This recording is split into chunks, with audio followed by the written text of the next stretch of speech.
Welcome to our Expresso kitchen, and back with us is the beautiful Nastassia Jaffa, the 2010 USN Face of Fitness winner. And this morning we will be talking about proteins, carbs and fats. What are they and why are they so important for us? Nastassia, welcome back to our Expresso kitchen.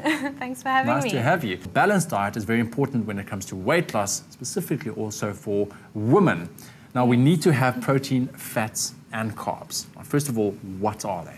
Okay, proteins are very important. We eat proteins and it gets assimilated into our own bodies. Yeah. So if you deprive your body of protein, then you aren't going to be able to build muscle and have muscle recovery. Yeah. We've also got some carbohydrates here today. Carbohydrates are very important. Your body runs on glucose and the energy that you eat. So avo obviously represents fats, right? Yeah, avo is fats, also vegetable. Yeah.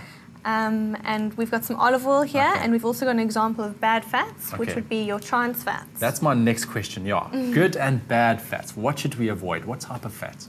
Well, too much saturated fat is obviously bad for you, and you get saturated fats in animal products. Yeah. Obviously, your favorite bacon and Ah, lamb, no. very high in saturated fats. And saturated fats, they tend to sit in our arteries and veins, Yeah. and they clog those up, slows down your metabolism, and it basically causes havoc in the body. Okay, and what about carbs? I mean, carbs are carbs. You know, I know it as carbs, but are they good and bad carbs? Carbs, you get good and bad carbs. Example of bad carbs would be something that releases glucose too quickly into the blood. Yeah. So maybe a white pasta or something. If you eat a lot of that, then you're going to get a lot of sugar released really quickly into the blood. You're Yeah. going to get an insulin spike. You're going to get maybe a hot flash. You're going to Yeah. feel sleepy, want to go for a nap. That's because you've got too much glucose in your blood. You weren't eating low GI. So there's a lot of emphasis today on eating low GI. Yeah. That's complex carbohydrates like whole wheat bread. A baked potato is a good example. You want to eat carbohydrates in small portions. And does the same apply for proteins as well? Well, you do get good proteins and bad proteins.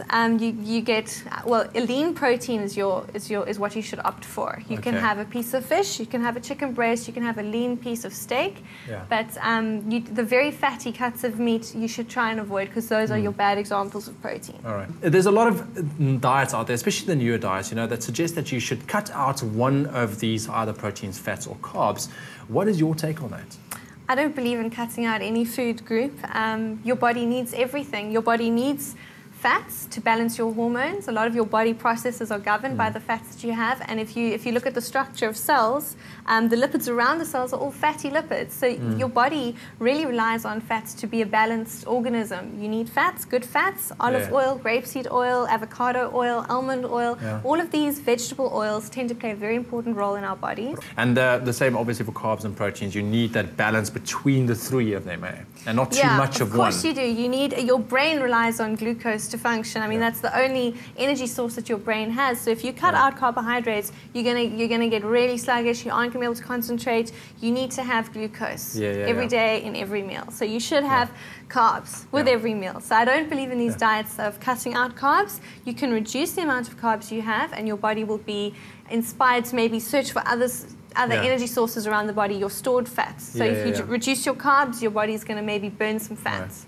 Now, when starting a new diet, we know that preparation is key, but with our hectic lifestyles nowadays, we sometimes are forced to miss that important meal. So in terms of supplementation, what can we do? What I'd recommend is USN's Diet Fuel. It's a fantastic meal replacement. It's a wonderful balance between the carbohydrates, the fats, and the proteins. So that's your three essential food groups blended together, and that's Yeah. what you should have as your meal replacement instead of going to the vending machine. Stay away from the vending machine. Stay away from the vending Or machines. what about takeaway? Or even takeaways. Now that brings me to the next point. I love going to restaurants, especially an Italian restaurant, because I love pasta. What can I do, not to mess up my diet? Well, at restaurants, they often give you a huge portion, and Yeah. if you want to finish your plate, you don't want to be rude. So you've eaten a huge pasta, you got too much glucose in your blood now. USN's got a product called Carb Block. You can take that and it's going to stop the body absorbing too much energy too quickly, so you won't go into that lipogenesis where your body makes fat and stores it. And what about a nice big hamburger with like meats and cheese and sauces and everything? Pork ribs, that's your favorite? Pork ribs, I love pork ribs. High in fat. We've got a USN fat block. You Okay. take that and that's going to slow down the absorption of fats. In fact, it actually will minimize it completely. So you won't get the absorption of the fats into the blood.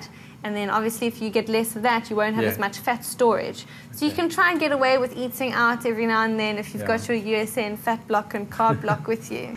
Nastassia Jaffa, the 2010 USN Face of Fitness winner, giving us some valuable information on proteins, fats and carbs. Now join us again tomorrow because she will be showing us a healthy breakfast, so don't miss that.